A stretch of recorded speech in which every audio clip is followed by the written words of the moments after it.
My name's Steve Greenland, and what I'm going to talk about today is kind of give a bit of a corporate presentation, but try and focus more on the pictures and the research and development that we're trying to do in conjunction with Clyde University.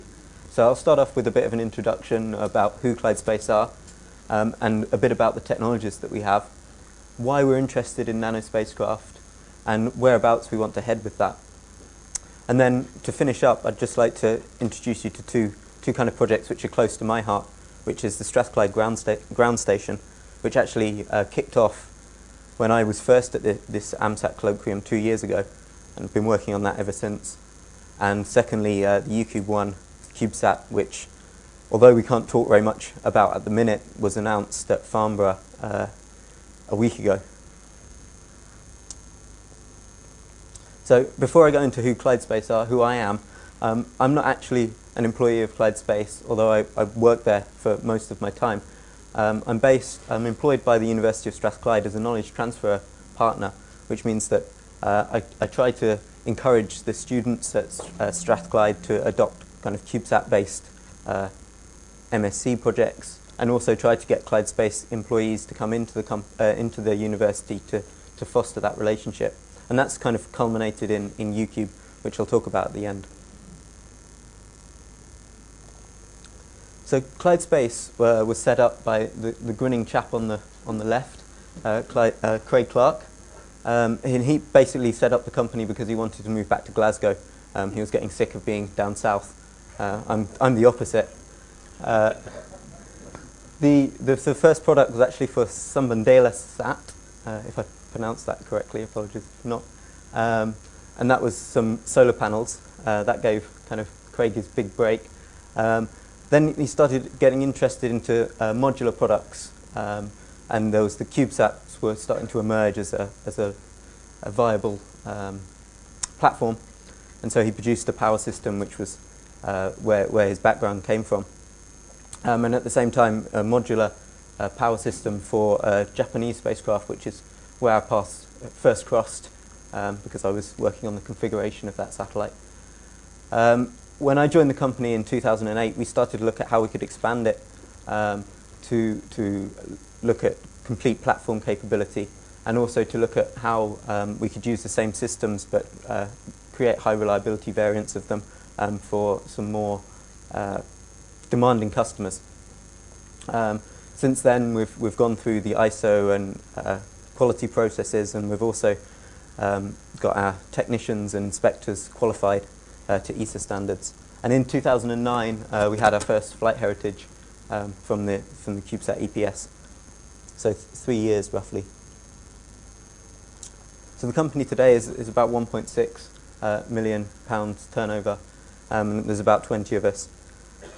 We've sold about 120 off-the-shelf CubeSat systems, which is actually a little bit staggering and also a little bit scary. It's particularly because a lot of them haven't flown yet. And it's been a learning process for us, actually, how you support that many people when they're trying to develop CubeSats, and they've got lots of questions, especially in the initial stages, when we didn't know what questions they were going to ask, so we didn't have prepared responses. At the minute, we've got ongoing NASA, ESA, and some industry projects. For the first time, we've been approached to develop a CubeSat for a purely commercial company, I think, which I don't know what other companies are doing at the minute, but that was a first for us. The way that the company is structured, it's to try and develop modular products, but based upon bespoke developments which come from the higher value contracts. So, for example, we've got an ESA battery, we've got drive electronics for a control moment gyro, and we've got some fairly high efficiency DC-DC regulators in the top, and that feeds through into some of our CubeSat products. The company is mainly analog and digital engineers. I was the first space systems engineer, and we have one mechanical engineer now and 2 control engineers. So we're kind of expanding the capability, but the main focus is still the electronics. So the first product is this. This is the 1U EPS. It's got 3 battery charge regulators driven by opposing solar arrays on each of the faces. And that goes to the 2 standard CubeSat power lines, 3.3 volts and 5 volts. It's all implemented in analog electronics with the exception of the telemetry. As I kind of indicated, when Craig started the company and wanted to do off-the-shelf things, there wasn't really any idea about how this could be supported by the company, and we didn't really have any visibility of that. There was certain assumptions placed upon the users of the product that they would know how to handle systems that were designed for space. There were certain problems with the CubeSat kit header, and then on our side there was inadequate documentation. We didn't know what stuff we should be telling people, and that was definitely a learning process for us. And there was no real system level perspective because, unlike, for example, a company like ISIS, Clyde Space has never built a whole CubeSat, and I think that's a really critical part of the future of the company, and that's actually kind of where we're directing it now, to get that experience, and so we have an internal customer that will drive those requirements. And no real budgeting within the costs of the systems for supporting all these users as they go through the AIVT, and we've learnt now, and that's changed. So the EPS as it currently stands, this is just a standard 1U EPS. It's now got an ideal diode which can also operate as a activation switch if you don't want to route your power supply through the CubeSat header anymore. And that stops current draw when it's on the launch vehicle. The efficiency of the regulators has been increased and is still increasing, and that will happen again for the battery charge regulators in the next generation of the satellite. Onto the batteries. This is the ESA battery that will be undergoing life testing soon. Clyde Space were the first company to use lithium polymer as opposed to lithium-ion batteries. The reason being is that the form factor of the batteries was a lot nicer because they're not a pressure vessel, and they're also less susceptible to thermal runaway. And now the main thing about picking an off-the-shelf battery is how the layers are made up inside. And some batteries, they're layered, and some they're in a Swiss roll kind of configuration. And knowing how that's going to expand inside the vacuum is actually, you can then start to look at and understand which off-the-shelf batteries you can use, which mobile phone batteries are okay, which ones aren't. And one of the best ways of telling that is just to break the thing up, pull it apart. Not the only way, but this is an example of one of the batteries that we went through the testing process of. We also did lots of other testing to go with that. An example being the vacuum testing. Since this test, we've had NASA test them down to 10 to the minus 5 torr. That was so that they could go on one of the space shuttle launches. The main area for the company at the minute is in miniaturized control systems. We've developed for larger spacecraft control moment gyro electronics, so we're looking at how we can now miniaturize those. We already have magnetometers embedded into the solar arrays that we supply as an option, and we have telemetry and switching which can be used for pulse width modulation, should that be required. And we're now looking into doing a complete attitude control system and some micropropulsion. This is a picture of basically the spark plug for a plasma pulse thruster that we're working on with the University of Southampton. This is funded through an ESA contract. It generates, I think, 2 kilovolts. Spark you can see in the bottom right-hand corner. It's sparking away. In the next picture, we can see the pulse plasma thruster firing. This was taken over at Southampton once the system was integrated. Another picture. This is of the drive electronics for the control moment gyro, and this was powered through FPGA, which has undergone. It was an off-the-shelf one which underwent radiation testing, so it's now been blacked out. But it's essentially a Vertex, which everyone should know they can work in space, depending on which ones you choose. So the next section is really trying to talk about what CubeSats mean to Clyde Space and why we're interested in them in the first place. And CubeSats aren't just cubes for a start. That's the big point that we have to make, especially when we're talking to government and figures like that. But it's a standard launch interface and the utilising of off-the-shelf modules, which really helps to minimise the total costs. And that's why we're interested in them.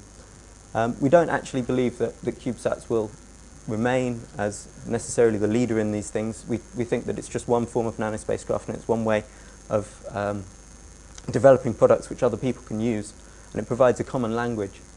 We're trying to develop products which have a variable assurance from industrial grade to rad hard, and we're looking at how the technologies can be modular, scalable, flexible, in order to facilitate new applications, and hopefully encourage more people to enter the space market, and so increase the product base for ourselves. So really the aim of the company is to go from nanopower to nano platforms, and that's the various research projects that we've been working on. A single family of products, so the standard EPS has led to a high reliability EPS, which we built for a certain customer, that was built to ESA standards, so following all the ECSS standards. And it's important that we have a certain standard to adhere to, but we remain flexible to it, and we know when to relax it. We know when we don't have to conform. And that's true also of the Nanospace customers. They understand that the standards can lead to lower cost, but they just use it as a baseline and from which to deviate. And it's true that a lot of the off-the-shelf products that we produce now, they tend to be off-the-shelf, but someone wants something slightly changed. And there's a little bit of bespoke development which we can absorb, and then we can provide that as an option in the future. And it provides a common language for how we talk about spacecraft, and allows us to develop a core set of technology modules. And finally, it provides us a reference of where the standard is failing, and to know how to improve that in the future. And what we've found is that, particularly in the US market now, that we can sell kind of quantities of satellites either to the military or also through the NSF.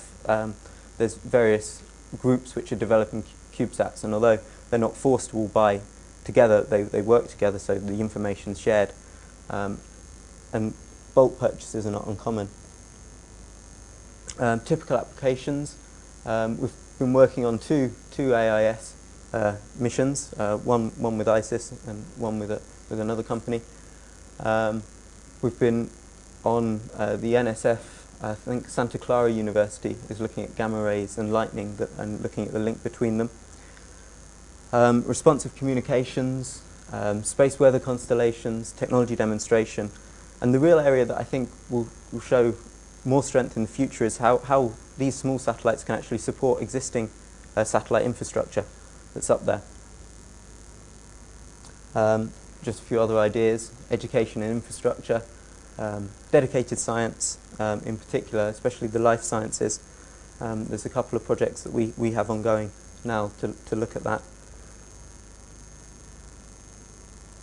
The major barrier to modularity from our point of view is ensuring that the way the product is used is how we intended to, and that's very difficult at a subsystem level, because we don't have control over all the interfaces, and also we don't have necessarily the knowledge about the system. So how to impart what knowledge we do have on our own system without compromising our IP was one of the initial problems that we faced. And it has been a learning process. So the next stage really is to talk about where we want to go and what we're doing now. So the main objective is really to enable more missions. We want to remove barriers, and I think that this is probably a kind of a common theme that's been reoccurring at the AMSAT Colloquium. We want to develop more scenarios where nanospacecraft can enable new markets, either through reducing costs or just getting people to start thinking about space in different ways. And that can be either traditional missions and supporting those, or it can be complete newcomers. So in order to do that, we're looking at design tools which can be used by the users to develop their spacecraft very rapidly, and then try and link that in to our off-the-shelf modules so that they can be customized. An example of this is the CubeSat design tool. It's currently an internal system that we use, but we're looking to, in the future, make it online so that users can log in and assess different configurations of their spacecraft and look at different types of product.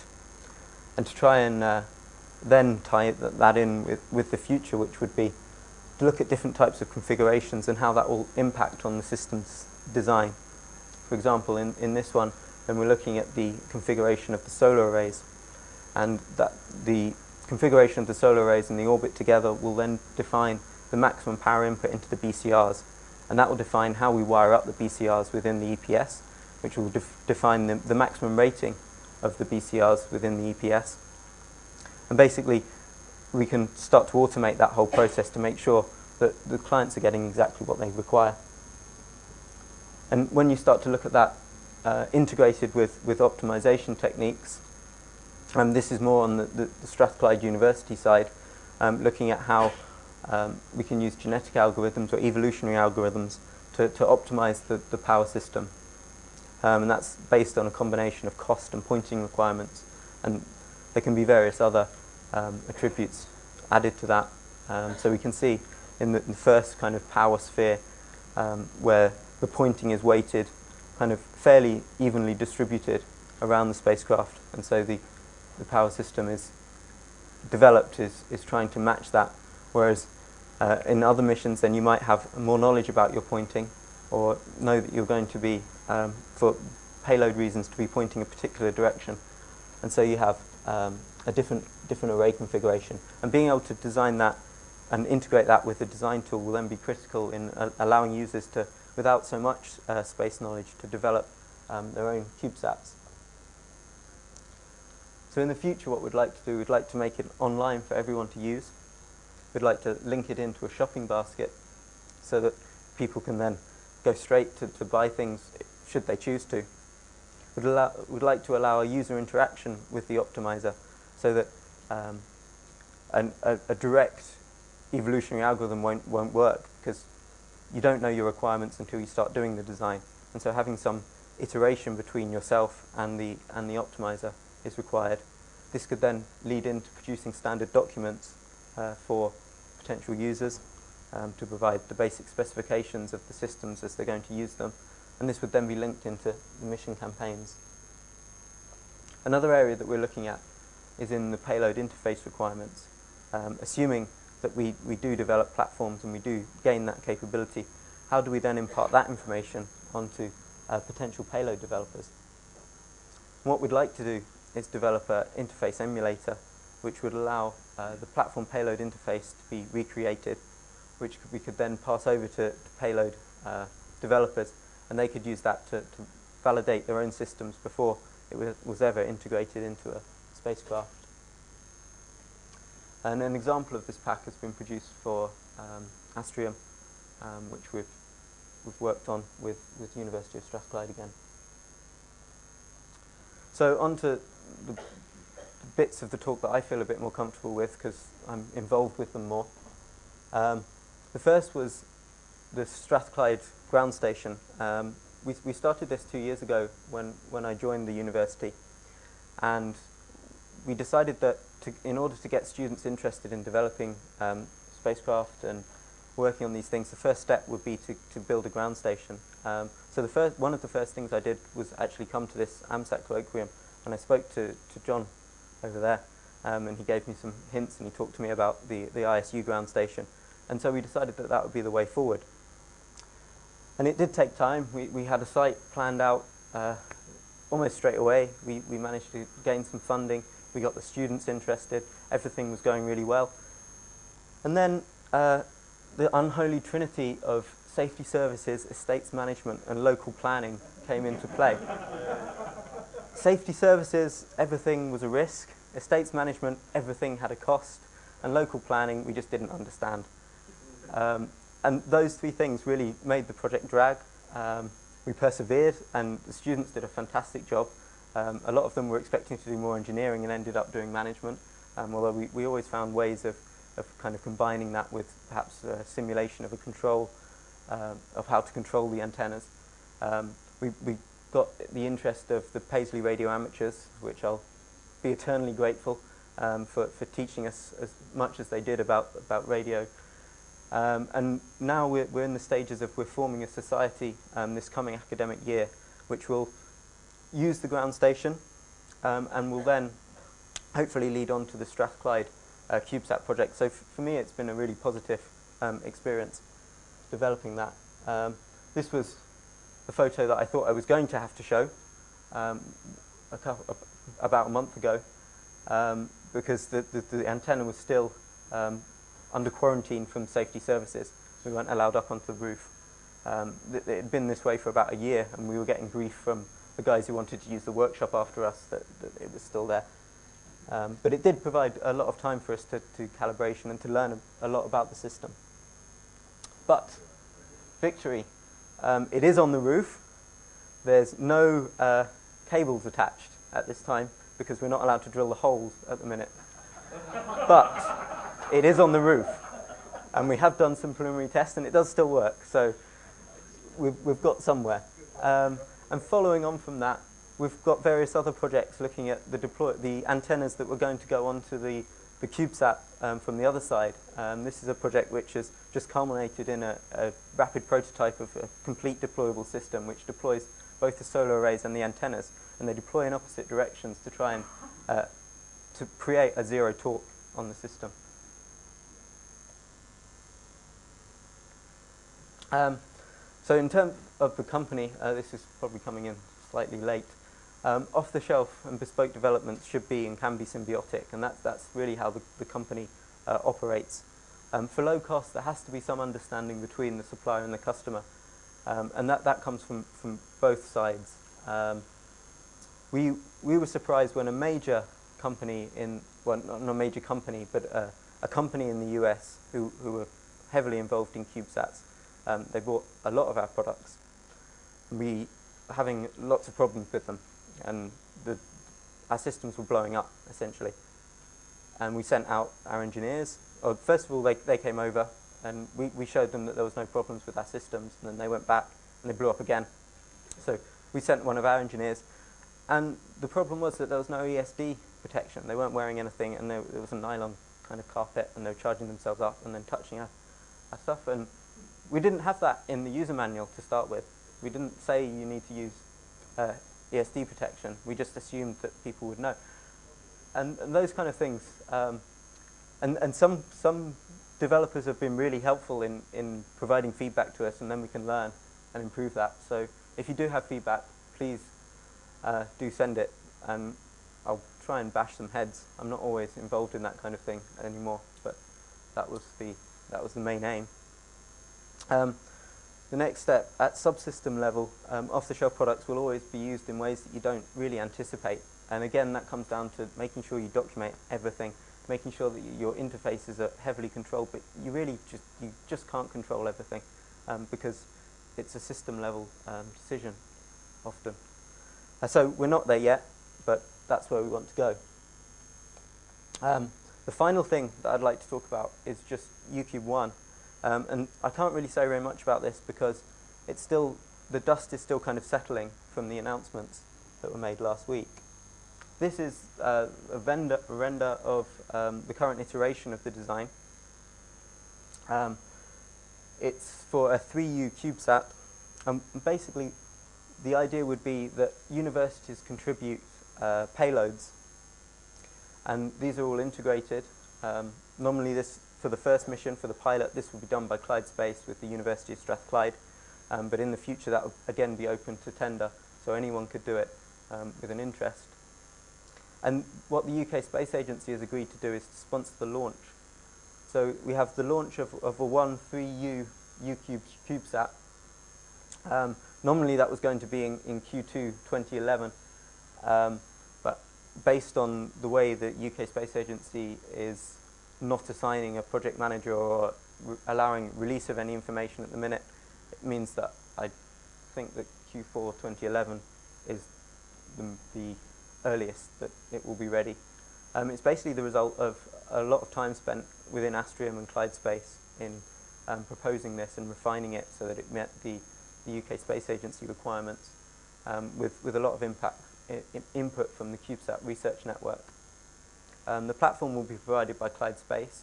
Obviously, the thing that Clyde Space gets out of it is that we do get this systems experience, so we can learn about how our products are used and how they mix with other products. And that has been, and the AIVT that will go along with that has got a budget and has been approved. So we're very happy with that. And the launch has been approved. There are some other budgets which should get announced within the next couple of weeks, mainly to do with the payload and the education and outreach. And those are still getting confirmed within the UK Space Agency, I believe, as a result, in part, of the strategic cost review or something that they have to do. But this is a mock-up that was at Farnborough that we prepared. The payload development would essentially be half a year of a university or an interested SME working with a university perhaps, or perhaps an amateur organisation, to develop a payload which would then be integrated and launched reasonably quickly, the target being within a year. The current status of the system is that the design itself only really exists in Clyde Space and Astrium people's heads. There's a lot of documentation, but until you actually build anything, then that can kind of be, it's not proven. So there's engineering models of a lot of the subsystems, but those haven't been integrated together yet. After the announcement, then Clyde Space was actually able to kick off the production of its parts, because they couldn't do anything beforehand. What I'm looking at now is how we manage any risk in any of the development items. So what we'd like to do is build a flat sat as soon as possible based on off-the-shelf items, and then look at swapping in systems as quickly as possible. At the moment, there's no real management or no one to coordinate between the payload and the platform development. That should hopefully be resolved within the next 2 weeks, and there should be more announcements and things coming after that, because at the moment it is really just myself who has working on the platform, but there's no one else at the moment working towards it, with the exception of Clyde Space, who are producing the things. What I think would be really interesting, and what I've been talking to a couple of guys here about, is how we can align this with the existing FunCube development, because obviously AMSAT-UK is so much more advanced and so much more mature in the way that it can do education and outreach, and I think that it would be a terrible opportunity lost if we didn't find some way that UCube could support that. So really, that was the end, and that was my last statement. Thanks.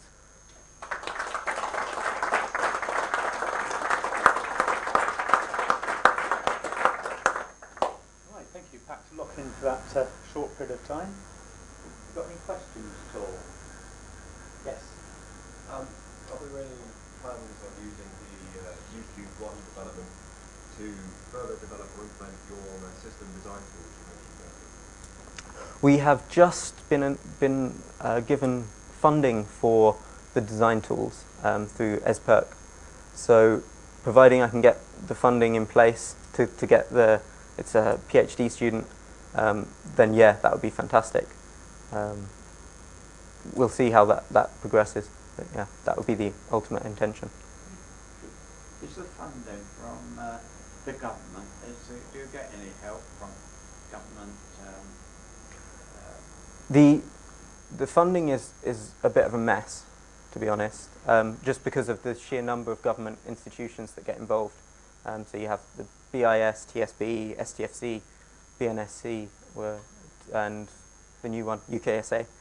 And they all had to talk together and work out what budgets they would contribute to, and just getting those people talking took quite a lot of effort on the part of Astrium, and some people had to get involved and bash some heads, I think. What we do have is a budget for the AIVT, so a budget for testing of the systems to get it to flight qualification, and a budget for the launch, to pay for the launch opportunity. And those are the two budgets which are confirmed. Now, within the rest, then there is some more money which hasn't been allocated. That I couldn't tell you how much, because a lot of it gets swallowed up internally with management and all of that stuff that the government has to do. But there should be some more money for education outreach and those kind of elements, and that's what we're pushing for now, is just waiting to see how the dust settles and how we can use that money for the best effect. Right. Again. Sorry, I have a quick follow-up to that question. Maybe a bit of a loaded question.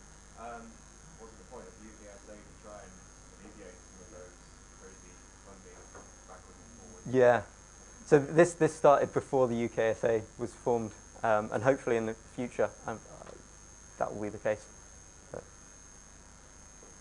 Any other questions from the floor? From the internet? Internet's quiet. Okay, gentlemen, thank you very much again. Thank you.